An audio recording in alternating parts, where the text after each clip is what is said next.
United Kingdom.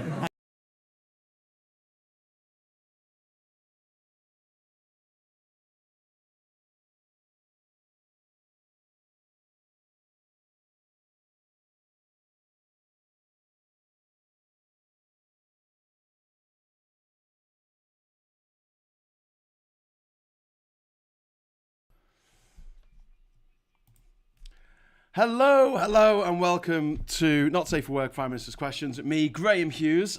Sorry I've not been on this year so far. I've had tonsillitis. So I'm going to just shrink myself down into the corner like this, and then we'll head over to Parliament. Mr. Speaker, I know members from across the House will be as shocked and appalled as I am about the case of David Carrick. The abuse of power is truly sickening, and our thoughts are with his victims. The police must address the failings in this case, restore public confidence and ensure the safety of women and girls. There will be no place to hide for those who use their position to intimidate those women and girls or those who have failed to act to reprimand and remove those people unfit from office. Mr. Speaker, this morning I had meetings with ministerial colleagues and others. In addition to my duties in this House, I shall have further such meetings later today. Okay, David. Thank you, Mr. Speaker. As the project champion for the North Midlands Manufacturing Corridor, next week I'm bringing together businesses, leaders and local councillors from across the region in Parliament to set out to Department for Transport officials the importance of the A50-A500 corridor.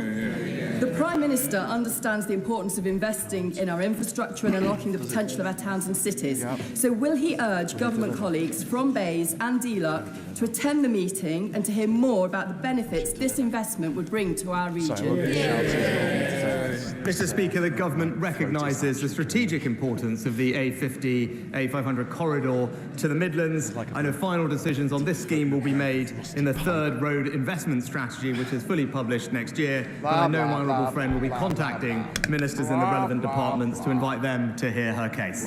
We now come to the Leader of the Opposition, Keir Starmer. Hi everyone, long time no see. Thank you, Mr. Speaker. Can I join with the Prime Minister in his comments about the dreadful case of Carrick? Yeah, let's Mr. Speaker, it's 3 minutes past 12. If somebody phones 999 now because they have chest pains and fear it might be a heart attack, when would the Prime Minister expect an ambulance to arrive? 2 hours. 2 hours. 2 fucking hours. Mr. Speaker, it's absolutely right that people can rely on the emergency services when they need them, and that's why we're rapidly implementing measures to improve the delivery of ambulance times and indeed urgent and emergency care. But I'd say to the honourable gentleman, if he cares about ensuring that patients get access to life-saving emergency care when they need it, why won't he support our minimum safety legislation? Mr. Speaker, the Prime Minister can deflect all he likes, but for the person suffering from chest pains, the clock started ticking straight away. Every minute counts. That's why the government says an ambulance should be there in 18 minutes. In that case, it would be just about 20 past 12. Now, I know he doesn't want to answer the question I asked him, so I'm going to ask him again. When will that ambulance arrive?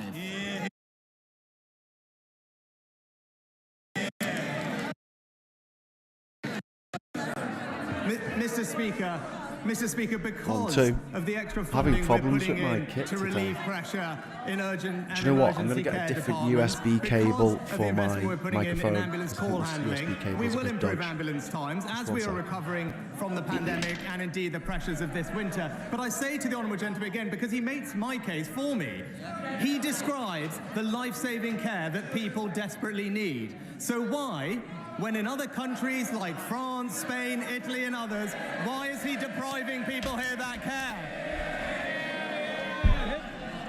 Mr. Speaker, he obviously doesn't know or doesn't care. I'll tell him. If our heart attack victim had called for an ambulance in Peterborough at 12:03, it wouldn't arrive until 10 past 2. These are our constituents waiting for ambulances I'm talking about. If it was Northampton, it wouldn't arrive until 12 past Order, order. Right, I'm order. back in the room. Mr. Blister, Sorry, I missed that. I hope you Order. want to see the rest of the questions out. Order, order. Because I want you to be here, but you're going to have to behave better. Come on, Keir Starmer. Mr. Speaker, I'm talking about our constituents. If they were in Northampton, it wouldn't arrive until Am I back now? 2:20. Hello? Am I back? If they were in Can anyone hear me? Plymouth, it Let me know in the wouldn't chat arrive if you can hear until me. 20:03. That's why 2 hours it someone who took in fears a Liverpool heart attack, over Christmas. waiting more than 2 2 hours. and a half hours for an ambulance. Yeah. Not the worst case scenario, just the average wait. Yeah. So for 1 week, will he stop blaming others, take some responsibility, and just admit under his Stop blaming watch, others. the NHS is in crisis, isn't it? Oh, Dimitar says we Mr. can't Speaker, hear I you. noticed the one place the honourable gentleman didn't mention was Wales. Where we know ambulance I times don't know what else I are can do, even really. worse than they are in England, Mr. Speaker. Problem with live No, commentary and on the live reason- television. The reason that is the case, because this Wales, is not about what? politics. It's This is about about the fact whataboutism. that the NHS About in whataboutism. Scotland, in Wales, in England is dealing Look with at- look at- unprecedented look at this. challenges, Look at this recovering fucking from creature's little COVID, face. dealing with a very virulent and Little early boglin. flu season, Little boglin and in the corner. everyone is doing their best to bring those wait times down. But again, Cruella I'll Bateman, ask him, who this week if he refused to believes so apologise much to a in improving Holocaust ambulance wait victim's times, face. why won't he support our To their minimum face safety for our language that legislation? he's using. I will not apologise. Mr. Oh. Speaker, he won't answer any questions and he won't Lee says take it's any okay. responsibility. Thank you, Lee. No, By he 1 won't. o'clock, our heart attack victim is in a bad way. Sweaty, dizzy, chest tightening. This is a heart attack and they're shouting, this is your constituents. Yeah. By Yeah, that they think it's time, funny. they should be getting treatment. Yeah. But an hour after they've shouting. called 999, they're still lying there, waiting, God, I just hate the listening Tories to so the much. clock tick. Oh my God. How does he think they feel knowing an ambulance could be still hours away? Well, Mr. Speaker, the specific and practical things we are doing to improve ambulance times are clear. We are investing It's all more Labour's in fault because they urgent won't and support emergency his care to create more bed strike capacity. breaking We're ensuring that the flow of legislation. patients through emergency care is faster than it ever has been. We're discharging people at a record rate out of hospitals to ease the constraints that they are facing, and we are reducing the call-out rates by moving people out of ambulance stacks and being dealt with in a community. Oh, Now, these are all just trying to very help. practical steps that will make a difference in the short Okay, term. if you say But so, I'll mate. ask him again and again, and we know why. The reason that he is not putting patients first when it comes to ambulance waiting times Strike is times. because he is simply in the pockets of his union paymaster. What? How did you work that one out? They're Mr. paid by Speaker, you, you horrible this little isn't troll. hypothetical. This is real life. Stephanie from Plymouth Bloody hell, they was don't give a battling fuck. cancer They don't give a fuck. when she collapsed at home. This is shocking. Her mum It's rang actually shocking. 999, desperate for help. They just think it's a she joke. only lived a couple of miles from the hospital, but they couldn't prioritise her. She was 26 Wow. when she died, waiting for that ambulance. Bloody A young hell. woman whose life was ended far too soon. they're making She's jokes about, on the I other can't even side. fathom that pain. So, on behalf of Stephanie and her family, would he stop the excuses, stop shifting the blame, stop the political games, and simply tell us when will he sort out these delays and get back to the 18-minute wait? Yeah. Mr. Speaker, of course Stephanie's case is a tragedy. Of course, people are You're working a fucking as hard tragedy, as mate. they can to ensure people get the care Audio and they visuals need. out of sync. But he talks about political games. He is a living example of playing political games when it comes to people's healthcare. I've already mentioned what's been Political going on games? in Wales. What are you Is he talking about? confident in the Labour-run Wales NHS that nobody is suffering right now? Of course they are, Mr. Speaker, because the NHS everywhere is under pressure. What we should be doing is supporting those doctors and nurses to make the changes that we are doing to bring the care to those people. But I'll ask him this: So if he is disingenuous to so start going, well, concerned, what about Wales? What about concerned about Scotland? making sure that the not Stephanies us, of the he doesn't future care. get the cares they need, Why won't he support why is he us? denying those families won't he the support us? guarantee of emergency life-saving care? Why don't you suppose our strike busting So that's legislation? his answer to Stephanie's family. Deflect, blame others, never take responsibility. Just Oh, like thanks, last Megan. week, he won't say when he's going to deliver the basic Again, minimum service levels for those people joining need. us, I've Mr. had Speaker, over the tonsillitis 40 minutes or so that last these week or sessions so, tend to so I've last, not been able to do much. 700 people will call an ambulance. 2 will be reporting a heart attack. 4 will be reporting a stroke. But instead of the rapid help they need, many will wait and wait and wait. So if he won't answer any questions, will he at least apologise for the lethal chaos under his watch? Yes.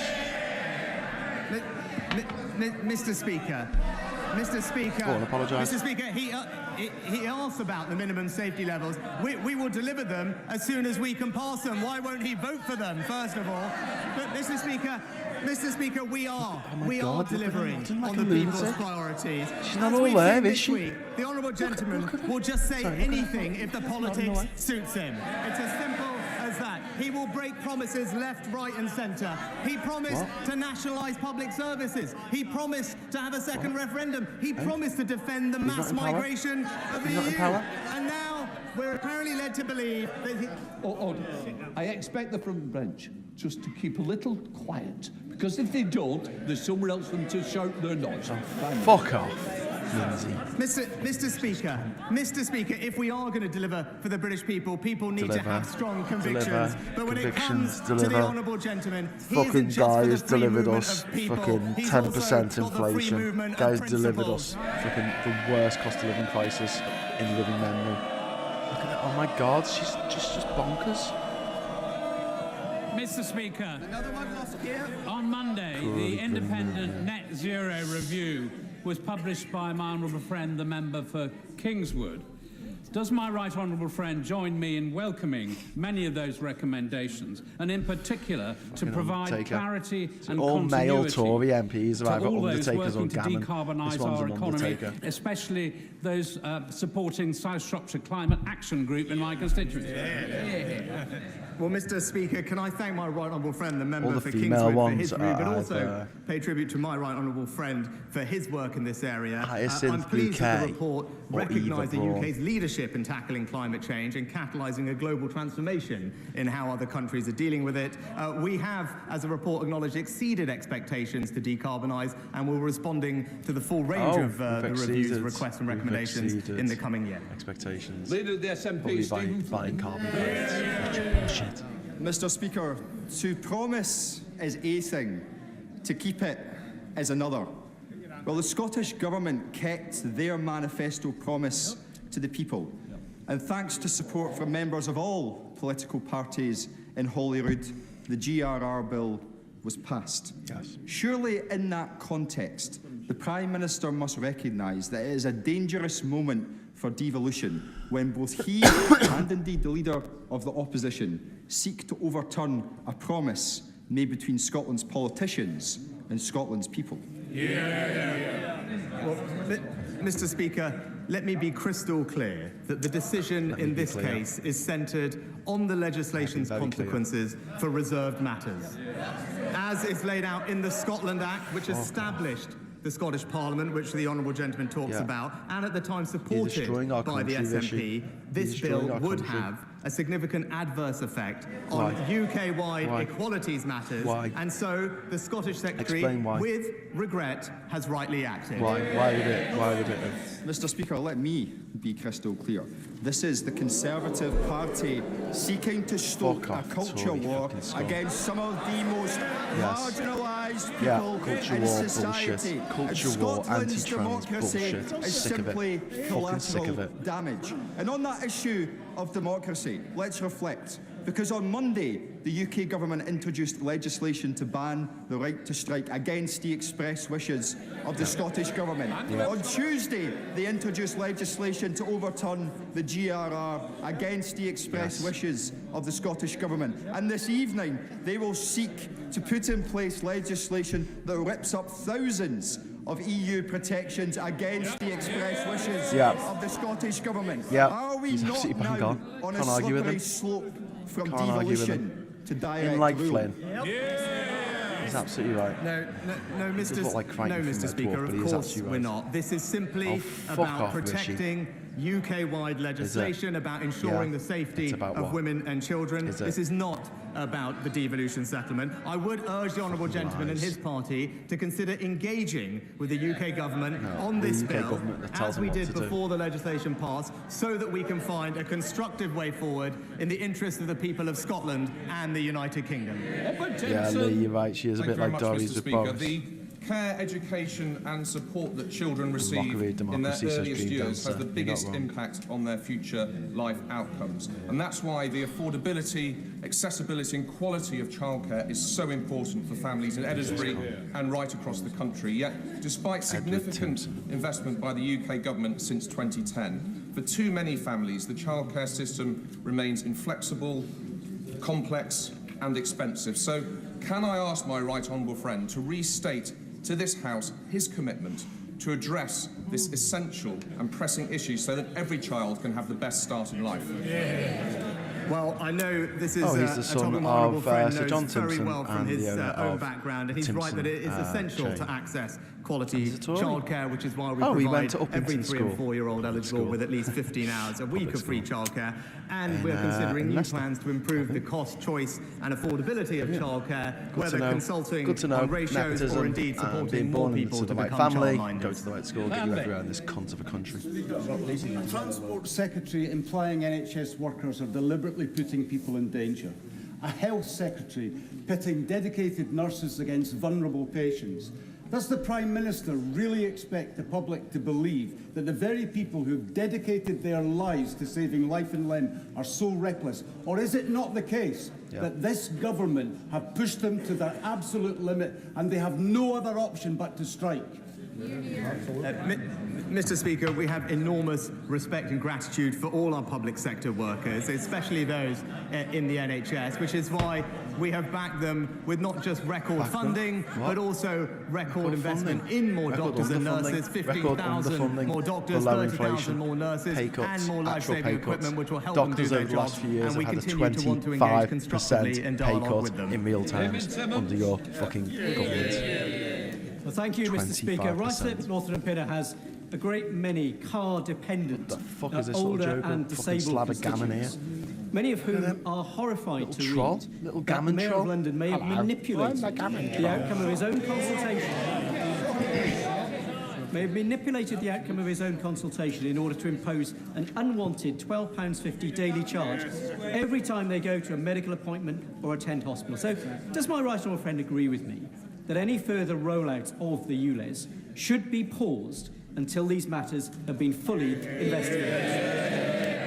Well, my honourable friend has rightly pointed out that transport in London is devolved to the Labour Mayor of London, and it is disappointing that the Mayor, backed by the Leader of the Opposition, is choosing not to listen to the public, expanding the zone against the overwhelming views of residents and businesses. I urge the Mayor to properly reconsider and respond to these serious concerns.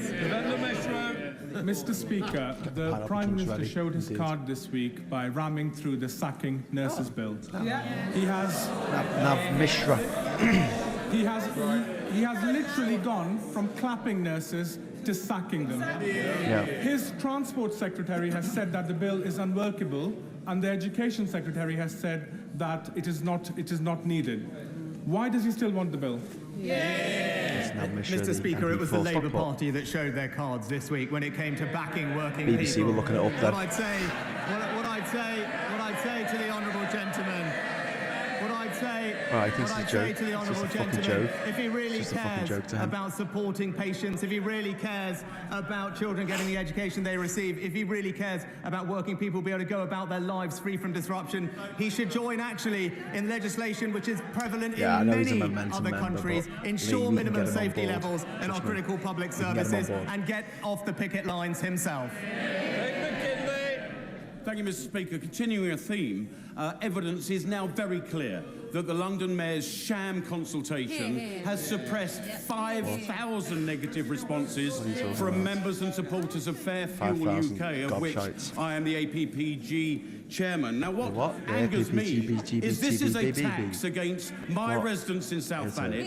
It's a tax against Kent residents. It's a tax against all of the home counties. This is true taxation without representation.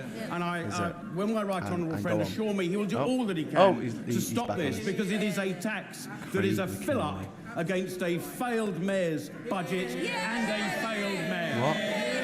Why are they having a go? Well, my honourable friend makes an excellent and powerful point. The Labour mayor is imposing this tax on a public which does not want it. He's right to highlight that. Expanding this zone is not something that communities want, and I look forward to working with him to urge the mayor to properly consider and respond to all these views and stop this unfair tax. When, David?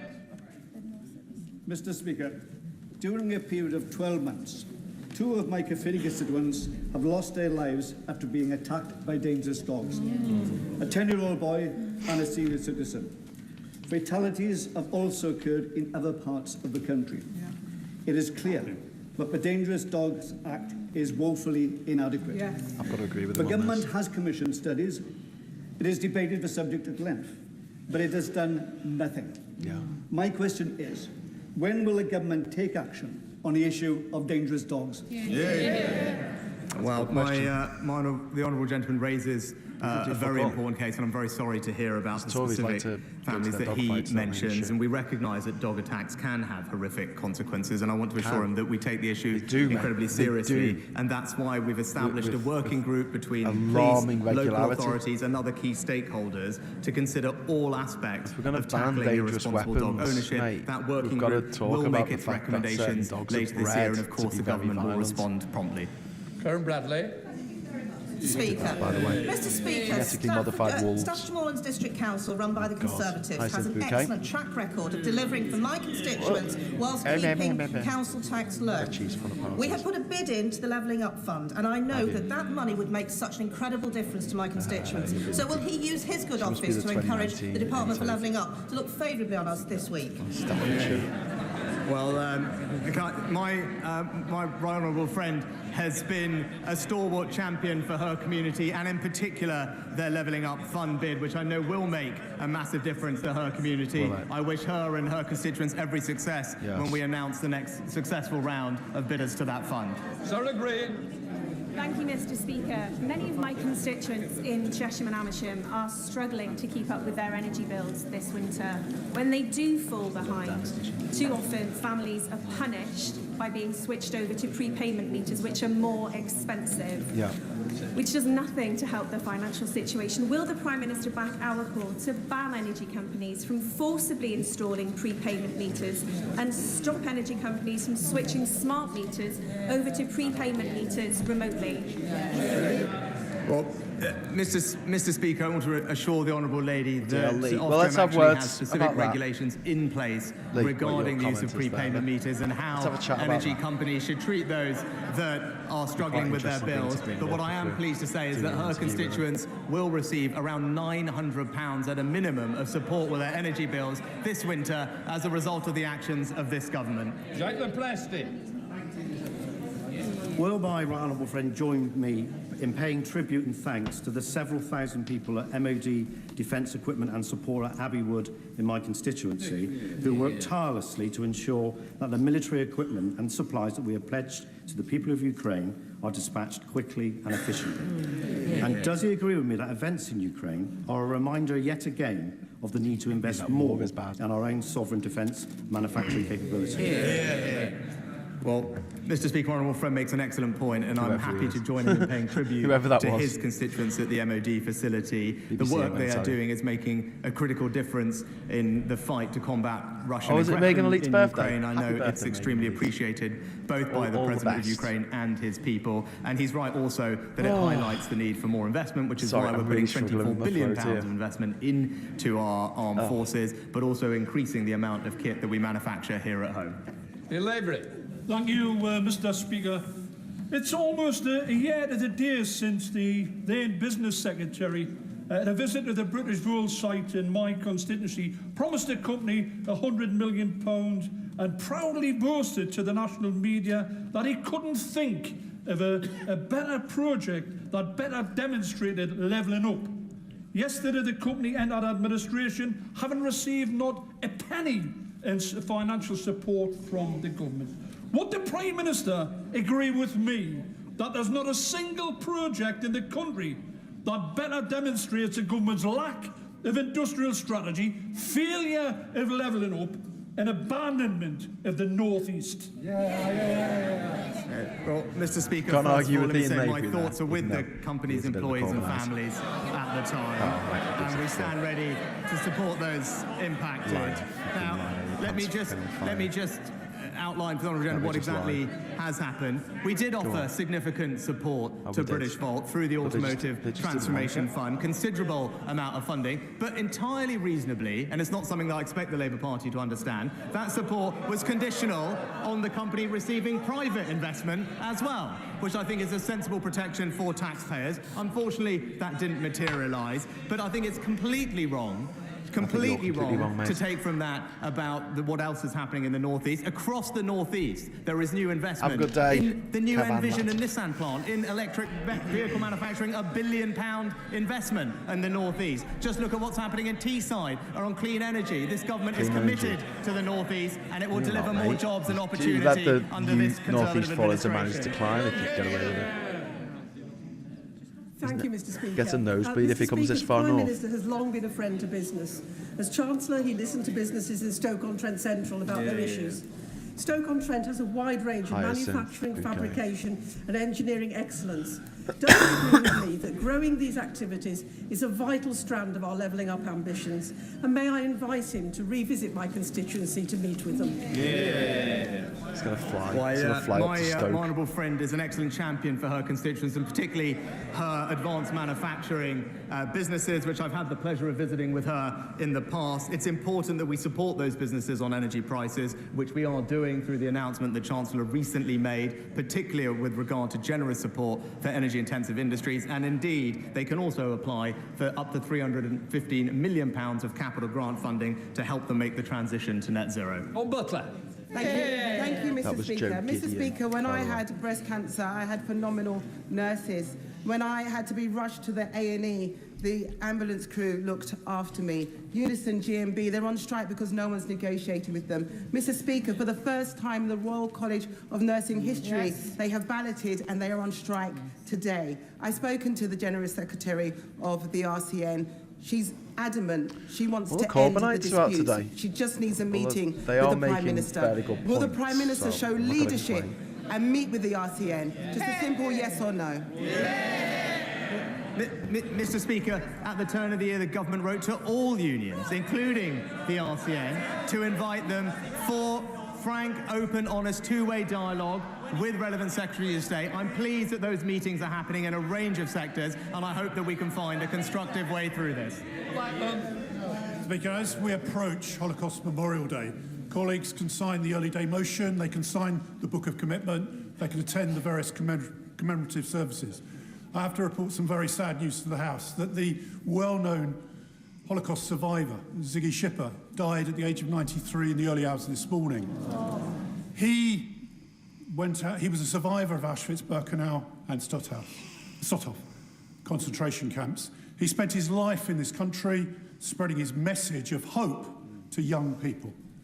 Will my honourable friend join with me in thanking Ziggy for his life, for his message, which is very vitally important as we sit here today.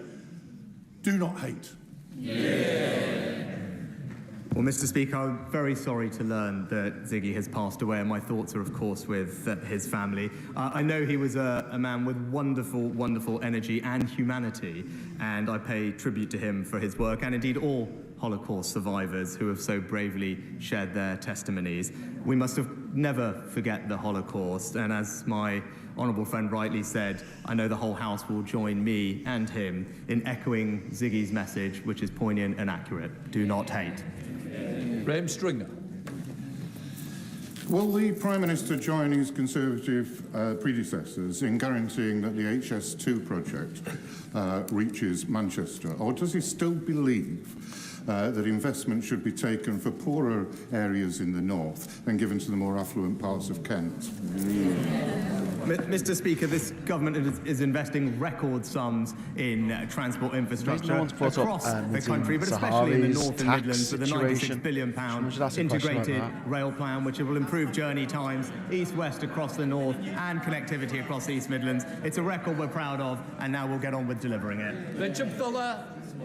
Speaker, there's been a 40% increase in patients on roll with GPs in Biggleswade in the last 15 years, but last week proposals for a Biggleswade Health Hub were not progressed, despite financial support from Conservative-controlled Central Bedfordshire Council. So can my right honourable friend advise me what is the status of our manifesto commitment to infrastructure first?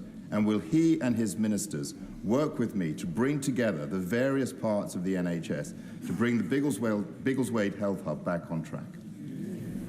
Well, I'd be very happy to organise a meeting for the Honourable Gentleman to discuss how to progress his project. He's right about the importance of primary care. There is more investment going in, but we want to make sure it works for his constituency, and I look forward to arranging a meeting with him with the relevant minister. Thank you, Mr. Speaker. The Prime Minister is well aware of the injustice of prepayment meters, not recently because he commented on it earlier in a question, because it's long-standing. Higher tariffs and higher social charges.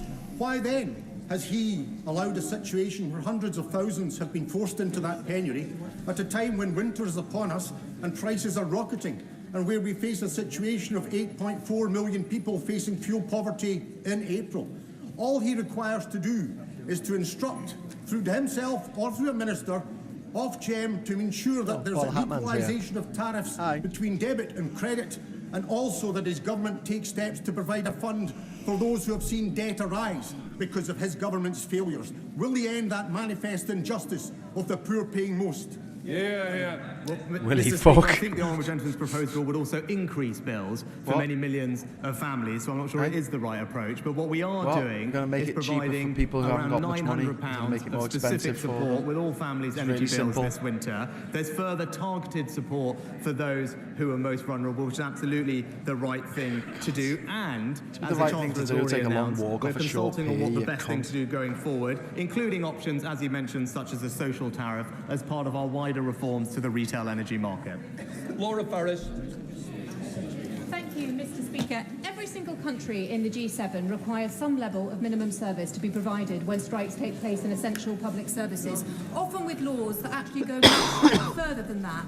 Does my right honourable friend agree that the British people should be entitled to the same basic level of protection when strikes take place in these services?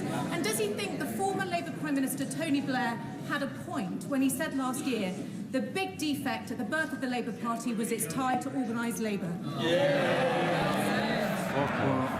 What about your ties to fucking the Russian fucking mafia? But she's right to make the point that what we're proposing is in line with the vast majority of other countries around the world. Indeed, many countries ban strikes inflation down to only altogether. 10.5%. We are not doing that. We are joining countries across continental Europe and having minimum safety laws, which I think reasonably the public would expect to have a level of emergency life-saving care in the event of strikes. I think that's a common sense, reasonable position. What I mean, all female Tory MPs, either Hyacinth Bouquet or Eva Braun. Thank you, Mr. Speaker. She was an This Eva. month, the right honourable member for Stratford-upon-Avon was forced to pay millions to HMRC to settle a tax dispute. Was the Prime Minister aware of the investigation when he appointed him to his cabinet and as chairman of the Conservative Party? Will the Prime Minister demand accountability from his cabinet members about their tax affairs? Oh, yes. At least someone's asked about that. Mr. Speaker, my honourable friend has already addressed this matter in full. Right, nothing to say, no comments. Interesting. If I may, I would like to begin by putting on record this House's heartbreak at the tragic death this morning of our friend Dennis, the Minister of Interior Affairs in Ukraine, and his deputy, and all those who were killed in that tragic accident. I'm sure this House is united in our feeling on that. Turning to more local affairs, as many have pointed out, the government, I understand, is in the final furlongs of giving out its levelling up bids, and I must ask him to look kindly upon building the borough market of the Midlands and building a future Meditech hub in Rutland. So can he assure me that not just urban, but also rural areas will be levelled up? Tories, isn't it? Well, Mr. Speaker, let me join with my honourable friend in... I'm just going to pause it for a second because the audio and visual is out of sync and it's doing me fucking head in. Paying tribute to the family of the Interior Minister in Ukraine. I know our thoughts will be with him at this difficult Whatever time. his name is. And also I can confirm to her that this government believes levelling up should apply equally everywhere across our United Kingdom, urban and rural communities Really? up and down the country. I heard you bragging about taking money from deprived areas and giving it to your fucking rich cunt mates in the fucking Tunbridge fucking Wells. Seats of your court. Does anyone else see that? Mr. Speaker, David Cameron said the Scottish Parliament was one of the most powerful devolved parliaments in the world. Yet the Prime Minister continues to block the Scottish Parliament's clear mandate to allow Scots to choose their own future.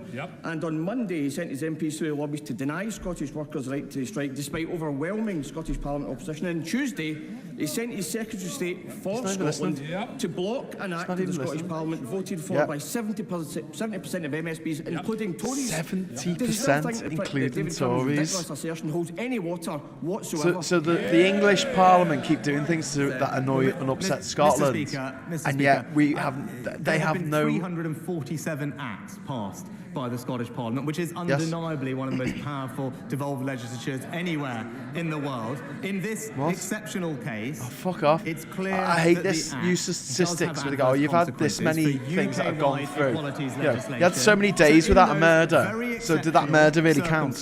It's not an exceptional circumstance. It's a fucking, it's a cultural war. It's a cultural war bullshit. You've been advised to hype up because you've got nothing. You've got nothing, mate. You've got nothing in your head. You've got nothing in your pockets. You've got fucking nothing. Nothing for this country. Everything for yourself. Oh, fuck off, you slab of fucking gammon. Oh, fuck off, you fucking slab of gammon, fuck. Fuck off. Fucking Newcastle on the line. What a shithole. You're from a shithole, mate. Represent a shithole. And your face is a fucking shithole. Go fuck yourself. It's right that this is a priority for all our constituents. It's another cultural bullshit nonsense. Doesn't fucking matter. Which increases French? funded What's patrols French, on French beaches knobhead? by 40%. And as he said, we must go You're further Prime Minister. to You gotta learn solve to this fucking problem once speak. and for all. And that means introducing Look at the new face on legislation that bloody makes this it fucking unequivocally dickhead clear here. that if you enter the UK illegally, you should not be able to stay here, but instead will be Fuck off. swiftly There's no other detained way to and get removed. in to claim asylum except illegally. Mr. Speaker, Unless last you're night white. the BBC revealed the Foreign Office knew the extent of Narendra Modi's involvement in the Gujarat massacre that paved the way for the persecution of Muslims and other minorities we see in India February today, 2002? with senior diplomats reporting that the massacre could not have taken place without a climate of impunity created by Modi, and that he was, in the FCO's Modi own was words, the administrator of Gujarat province when this happened. Over Over 1,000 Muslims were killed in this massacre. In the UK are still without in India. justice. Does the Prime Minister agree with his diplomats in the Foreign Office that Modi was directly responsible, and just what more does the Foreign Office know of his involvement in this grave act of ethnic cleansing? Yep. Well, Mr. Speaker, the UK government's position on this has been clear and long-standing and hasn't changed. Of course, we don't tolerate persecution where it appears anywhere, but I'm not sure I agree at all with the characterisation that the honourable gentleman has put forward. Oh, fuck that off. completes Prime Minister's questions. I'll just let Oh, thank God for that. Chamber clear. Oh, man. Right, let's let the chamber clear. Thanks very much for sticking with me. I'm really sorry about not being able to do a show these last few weeks, but I was in Liverpool for the first week of the new year, and it was a bit difficult looking after my dad and everything, and also being able to do a show. I did have my green screen with me. I possibly could have bodged something together, but I don't think it would have been that great. So I'm just going to get rid of this backdrop here with Parliament here. I'm just going to get rid of all these fools. Watch this. Boo! Bye bye, fools. Okay. Oh, there's an urgent question. Oh, it's Johnny Reynolds.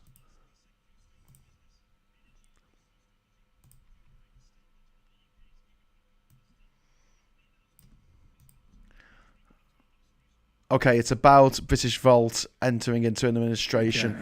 Are they going to give British a statement Volt about entered into British Volt? administration, and doing so is a regrettable situation, and our thoughts are with the company's employees and their families at this time.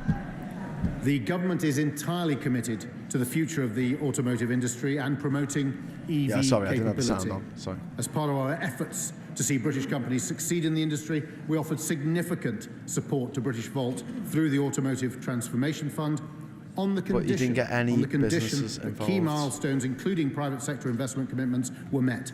Unfortunately, Mr. Speaker, the company were unable to meet these conditions, and as a result, no Hooray for ATF Brexit, funds eh? were paid out. Well, Throughout the you know, process, we've Brexit's always announced, remained do hopeful what that we British want. Volt would find a suitable investor, and we're Yeah. disappointed that this hasn't been Okay, possible. well, this is kind of boring. I'm just gonna take his sound down there and return to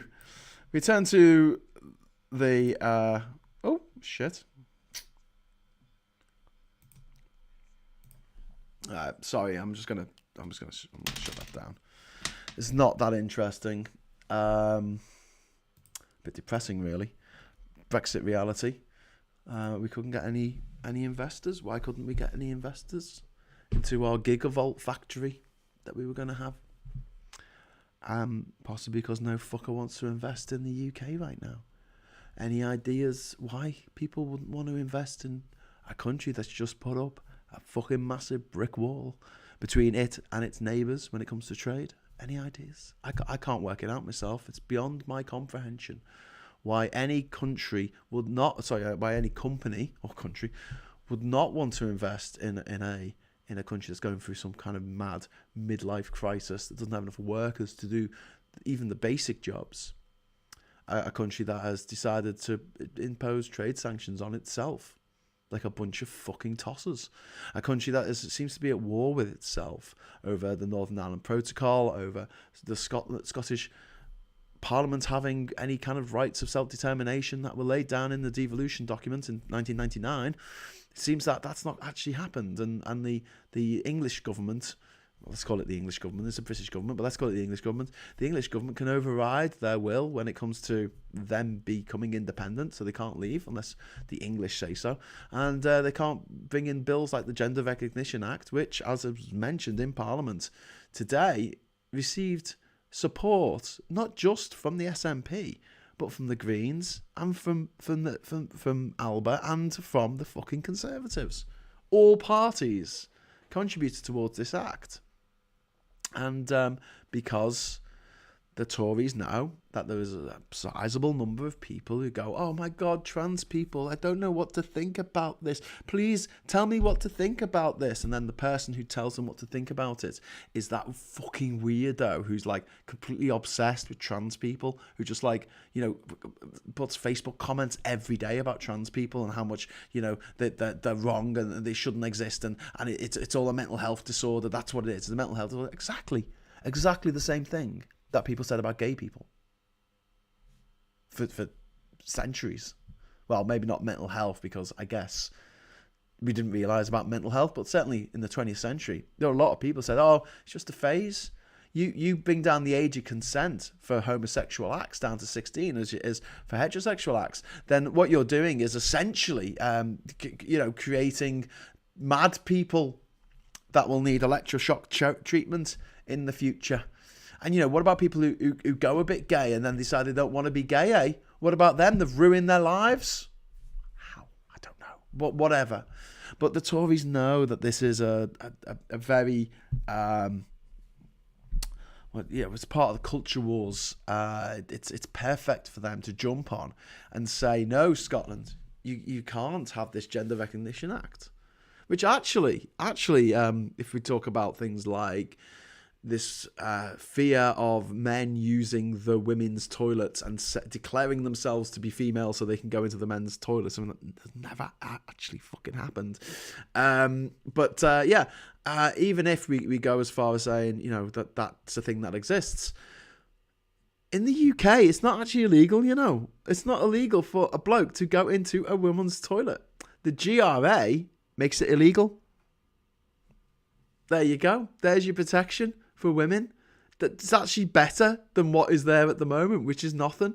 It actually states in the bill that, you know, if you are a man, you can't go into the certain places that are designated for women. If you have gone through if you've got your gender recognition certificate, then yes, you can. Please don't commit a crime. If you commit a crime, we'll throw you in fucking jail. Because that's what you deserve for committing a crime, right? Anyway, but the Tories know that this is a topic that they're going to get a lot of support from the not people on the right, obviously, but also people on the left who fall for this nonsense about, you know, this trans agenda. You know, we're talking about a minority of a minority here. We're talking about less than 0.1% of the population. Like, there's not that many trans people out there, and that's why they can get away with it. Because what's happened in the last 50 years is it's become very, very difficult to be racist. Why? Because we've all got friends from different ethnic backgrounds. It's as simple as that. It's very difficult to be a racist when one of your best mates is a different race. Again, it's very difficult to be homophobic when some of your best mates are gay or bisexual or lesbians. It's very, very difficult. But the thing is, most people don't know that many trans people. Because it was suppressed for so long, because it was always tied up with mental health problems like gender dysphoria, you had to have a diagnosis of gender dysphoria in order to apply for a gender recognition certificate, which is a bit unfair, really. It's like saying, well, I admit that I've got a mental health problem. Will you allow me just to, you know, live my life? And it's a particular bugbear of mine that this issue is picked up with such venom. And, you know, I've been off Twitter for the last couple of months because of that fucking muskrat cunt, and I haven't been on it. And I went on it the other day to just put a post up about something, or just check something out. I can't remember, but I went on it for the first time in ages. I've actually deleted the app off my phone, so I had to go on my laptop. And yeah, it comes up like the trending J.K. Rowling, trans women aren't women or something like that, and some other, like 3 trending topics are about trans people, and I'm thinking that's 0.1% of the population, if that. You know, I guess it's easy. You don't know a trans person. It's easy to say, well, you know, I guess they're all bad then, aren't they? And it's so sad when 15 years ago, more than 15 years ago, we had a trans person win Big Brother. It was a big thing when a gay person won Big Brother, if you can remember that far back. And then a trans person won it, Nadia. And it was like, oh, great, okay, so that's all right then. It's okay to be trans. But then in the last sort of 5 years, 5-6 years, we've seen a huge dialing back on that acceptance of trans people, back to this kind of 1960s attitude that people had against gay people, which is, it's wrong, it's a mental health problem, it's somehow tied into deviance and therefore pedophilia in some way. These drag queens talking to children, how dare they? And then the ultimate line, which always comes out at the end of all this, is, but think of the children, which is exactly what they said about gay people. It's exactly what they said about gay people. And then what happened in the 80s, we had the AIDS epidemic. It was horrific, and so much of it wasn't addressed correctly and promptly at the time, because who did it affect? Gay people, more than other people. In fact, when it first came out, it was called GRIDS, wasn't it? Gay-related immunodeficiency syndrome. I think that was the actual acronym, was GRIDS when it first came out. And obviously it affected straight people as well. It affected drug addicts. It affected, you know, a lot of people across the board, but particularly the gay community was particularly hard hit. And both in the UK and the US, gay people were underground. I mean, it was, although it was legal, it was still frowned upon in the UK. I grew up under Section 28, which was a code of the government's Local Health Authority Act, which essentially said that you're not allowed to promote homosexuality. So if you were struggling with gay feelings, enjoying gay feelings as a 13-year-old boy, you couldn't go to your teacher and say, is this normal? And they couldn't say yes. That was the British law until 1997. That's what I grew up under. And then seeing us regress so badly when it comes to trans rights now is just, it's painful. I can see why they kick back so hard. I can, you know, they've got me sympathy, to be honest with you. I mean, I'm kind of sick of the bigotry. I'm sick of the people going, oh, you know, I'm not a bigot, but, you know what I find? If people say I'm not a racist, but they're generally racist. If someone says I'm not a bigot, but I'm not transphobic, I'm not homophobic, but, and then they say something that's like horrific, absolutely horrific, down to, you know, I'm completely indefensible. I'm sure some people watching this thinking, Graham, shut up, why are you wanging on about trans people all of a sudden? And I'm like, well, I have touched on this subject quite a few times over the last couple of years when we've been doing these shows, but it just particularly struck me a few months ago when J.K. Rowling put out a thing, this statement. It was in an interview she did, I think, for the Times, in which she said that we've got to stop this presumption of innocence for any given minority. You mean the presumption of innocence that we all enjoy because of the, you know, the whole innocent until proven guilty thing? Yeah, we've got to end that.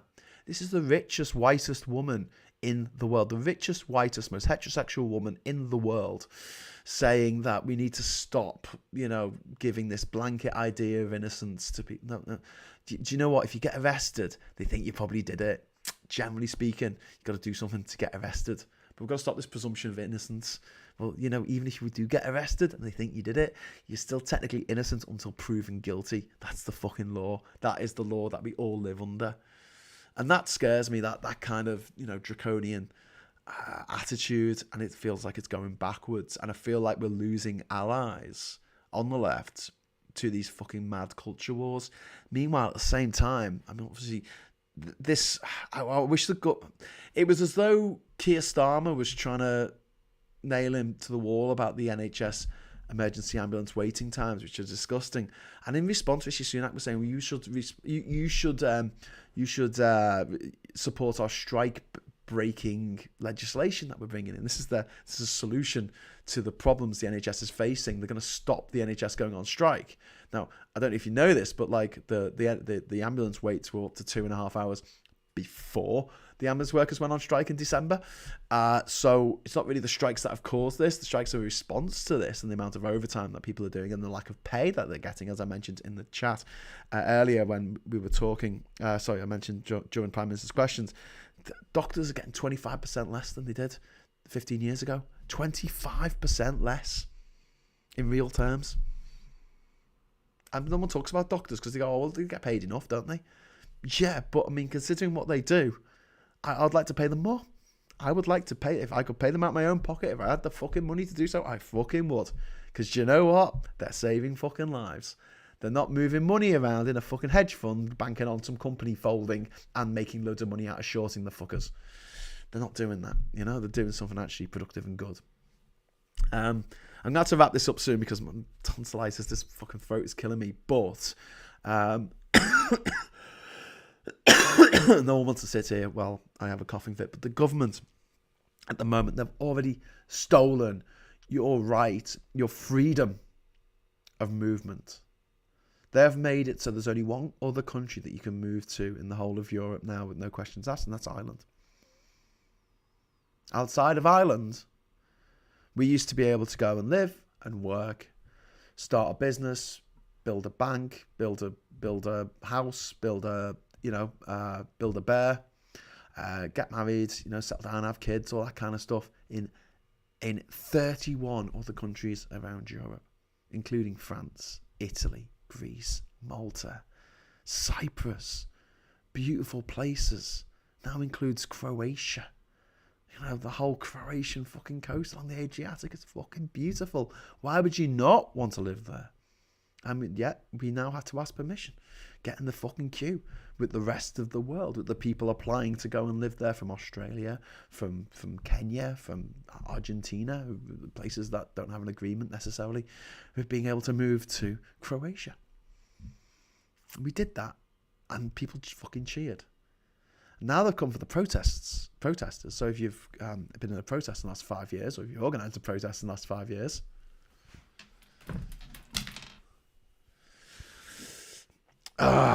oh shit, that actually makes my head disappear. That's really funny. Sorry, it's my yellow hat. Why is yellow? Yellow's not red. Stupid thing. It's quite funny. This should put it in front of my face. Just make my face disappear.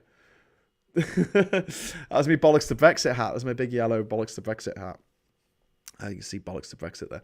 It's like, oh, well, that didn't work, did it? Anyone who's organised a protest in the last few years can now face, what I understand, being banned from visiting the place where the demonstration was, or if a similar demonstration is going on. So, for instance, if, say, I had tickets to go and see Pulp on, I don't know, July the 7th at Hyde Park, and there's a protest on that day, I might get a phone call off the Met Police, which is always fun because they're such nice people, not corrupt in any way, shape or form.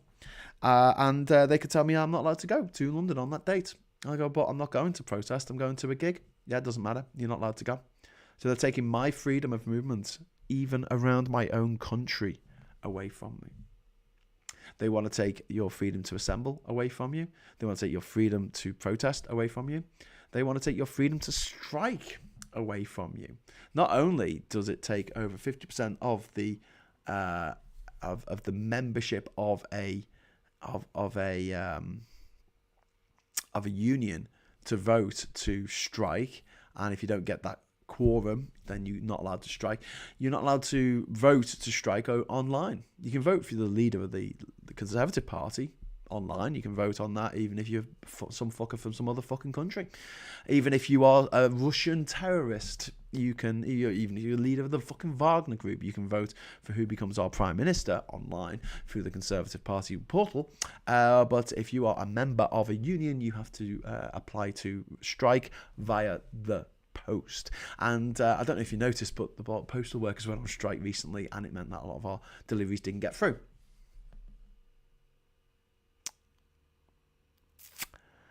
So yeah, that's great. That's another rule that the Tories put in to try and stop people from striking, and it didn't work, obviously, in a lot of circumstances where people did go on strike. In fact, there was a teachers union who voted something overwhelmingly, like 90%, to go on strike, but they didn't reach the quorum, so they couldn't go on strike. But they want to. Teachers do want to go on strike. So they want to make it illegal to, they want to make it as difficult as possible for you to have freedom of movement, freedom of speech, unless you're already rich, freedom of protest, and now they're going after your freedom to vote as well. Your freedom to vote. They're taking away because of the 0.00000000000000001% of the votes in any given election that are fraudulent. They are bringing in voter ID, and they've made it so that if you're old, it's really easy, and if you're young, you're not. So, for instance, if you have got an elderly person's,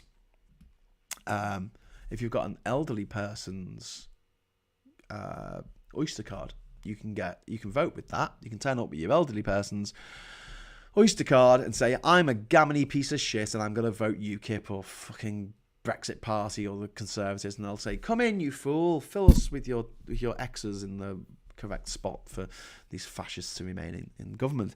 If you turn up with an Oyster card for a young person, they won't accept it. They'll say, no, sorry, you might vote for the Greens or the Lib Dems or Labour for Fend.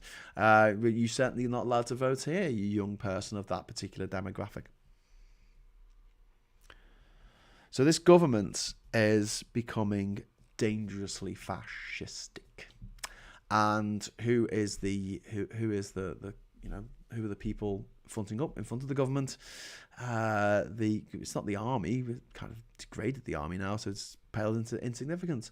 But if you think about the people defending these gobshites in charge, it's the Met, isn't it? It's the fucking Metropolitan Police, corrupt as fuck. Over 1,000 members of the Met, 1,000 are being investigated for crimes. For crimes. Some of the most serious crimes in imaginable. Over 1,000. I mean, for fuck's sake, shut it down. Shut the fucking Met down. What are the 26 boroughs are there in London? Okay, right, fine. 13 different constabularies. That's it. You have 13 different ones.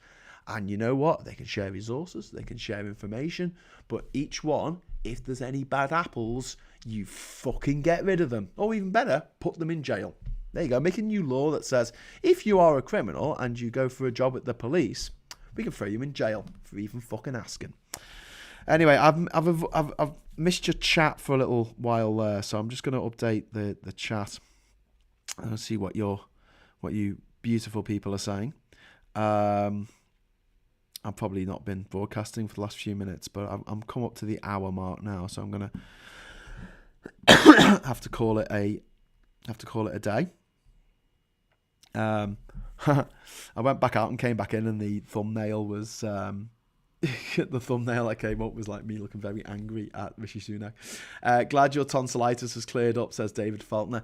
Thank you, David, for the 38 Hong Kong dollars. Unfortunately, it hasn't actually cleared up. I'm in a lot of pain right now. I'm in a lot of discomfort. But that's why I'm wrapping up in a moment. Okay, so I'm just going to quickly run through some of the messages that have come through since I decided to go off on one. Lol, 80% of UK motor manufacturing is leaving, closing down in the UK thanks to the 2016 vote. 2015, 3.5 billion was spent on car production factories. In the UK, currently it is 250 million and falling. David says, well said, Graham. Thank you. I don't know what that was about, but thank you. The Chancellor is supposed to lose millions from tax avoidance and cuts to the top rated tax, unless you happen to be the co-founder of YouGov. That's from She Exec 32. We've got, or Shezek, I guess. Lee says, well, apart from Minford said to sacrifice our motor industry for Brexit, stop clock and all that, indeed. QA, same tropes are being said about this transgender bill as being asked, changed in anti-gay laws and gay marriage. Yeah, I mean, this idea that gay marriage would somehow destroy the institution of marriage. Because in a heterosexual marriage, if gays are allowed to marry as well, you'll be trying to have sex with your wife, but obviously you'd be thinking of a man, I guess. That's how it works, isn't it? Is being gay contagious? I don't fucking know. What? But that was the argument. It would destroy the institution of marriage. I don't get the trans toilet issue. Women's toilets are cubicles, so no one can see anything anyway. Men's urinals different, but not open. Everyone uses them either. Yeah, Lee. I just think it is the motherfucker of all dead cats. It is just something that wasn't a problem until someone decided to make it a problem. Actually, like Brexit, like our membership of the EU was not a problem to the vast majority of people on this fucking planet and in this country. In this country, it was not a problem 10, 12 years ago until Farage made it a problem. And J.K. Rowling has done the same with women's toilets. She's made this into an issue that it really wasn't an issue before. You know, if someone did do something horrible in a women's toilet to someone, then they would hopefully be arrested and put in jail. And if there was a problem with that, it was a problem with the justice system in which, I don't know, maybe 99% of rapists got away with it. Maybe we should address the problem in the actual, you know, the justice system rather than anything else. QA says, I know so many gay and transgender people both in the UK and elsewhere around the world, and most of them feel threatened and discriminated against. Yeah, same here. Same here. I know quite a few people who are transgender, non-binary. I've got loads of mates who are from, you know, different backgrounds in that respect, and yeah, it's heartbreaking. It's absolutely heartbreaking. A friend of my missus was married to a copper. They split up several years ago. Found out recently it was partly because he was abusive and violent towards her. None of this stuff surprises me. Yeah. I think being a police officer attracts a certain type of cunt. And it's not like the different constabularies around the country aren't aware of that fact. And they should be doing everything they can to weed out people who, the selection process. But apparently they're just going in with blind CVs and just giving people, putting people on training without doing any research on them at all. Even just Googling them to see if they've got a history of violence or a history of sex offending. They're not even looking them up. Or checking with police records, I guess. Don Donovan says, remember the full quote is one bad apple spoils the bunch. Yeah, when they not get rid of the criminal corruption, all of them become corrupted. Indeed. Definitely does. I know several people who applied became coppers who are racist. Indeed. Okay, so listen, thank you so much for joining me on this session. Again, I can't apologise enough. It breaks my heart when I can't do these shows each week for whatever reason, and the fact that I've had tonsillitis. It honestly, apparently because of the build-up of, because we haven't been subjected to a little bit of different viruses, because we've been masked up and we've been in isolation for a couple of years with COVID. Apparently now people are getting just whacked with these bacterial infections and viruses like never before. And I think that's right. I mean, I do hark on about this, but I did go to every country in the world without flying. I didn't get ill on the journey for 4 years. Like, I didn't have a week where I was wiped out. I didn't go and see a doctor at all. The only time I went to see a doctor on the Odyssey expedition was when I was in Spain, and I had to go and see a doctor just to get a checkup for the insurance for me when I was traveling around Africa. Honestly, that was it. I didn't have to go about a malady or an ailment or skin condition or anemic dysentery or anything like that. And I said at the time, obviously I got all of my vaccinations. That obviously helped massively in me not getting dengue fever and yellow fever and Japanese encephalitis and all that kind of stuff. But I also think that it's because as I was traveling very much not first class. I was traveling on buses and trains with other people, and I was getting these low dosages of these particular pathogens or whatever, viruses, as I was traveling around. And because it was like a constant thing of just my body going, oh, it's another one. Okay, well, we'll get rid of this. Okay, it's another one. It never floored me. But then after a couple of years of us not really mingling much as humans, seeing everyone over Christmas and that, I guess I just got hit by something. And it honestly, Catherine, my partner, she said to me, I've never seen you like this, Graham, and I've never felt like this before. It was very unpleasant. So what I'm trying to say in a roundabout way is, if you have felt ill over the last 2 months, honestly, no, ever, I guess, but my heart goes out to you. It's been pretty fucking horrible. And if you do have to take a few days off, don't feel too bad about it, because I did at the end of the day. So yes, I am going to oh my God, I just tried to get your messages up. I'm struggling with the cough I started before Christmas. Take good care of yourself, Graham. Thanks from Lee. David says, I'm a lovely ginger. Thanks very much, David. Grashman, look up how many police officers, Grashman, I like that. How many police officers have resigned or been fired from the 20,000 police officers that are being recruited? I might have to look that up, yeah.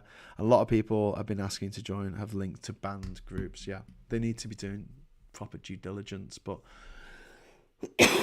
this is the problem. The problems with the fact that we've got rid of so many good people from the EU for no reason other than stupidity and racism, and we don't have enough people to do the jobs that are there at the moment that need people to do the job, so we end up scraping the bottom of the barrel, and this is the kind of shit that results from it. Anyway, right, okay, so I'm going to leave it at that. Thank you so much for joining me. I'll just leave you with a list of my lovely patrons. I'm going to try and make it back into the studio downstairs, tomorrow night for the first War on Error of the year, and we'll be talking about the attack on freedoms that I alluded to a little bit earlier, because someone's got to mention it, I guess. And then this weekend, I'm actually going to London. I'm going to the Fabian Conference in London. I really hope my throat is better by then, because I really don't want to think about being in a crowded area with feeling like this anyway. I have to go around with a mask on. But yeah, yeah, I won't be reporting from the Fabian Conference, but hopefully next week I'll be able to give you a little bit of a heads up of what that's all about and everything. Okay, so take care everyone, and until next time, thanks for watching. Hello, good evening, welcome, and goodbye.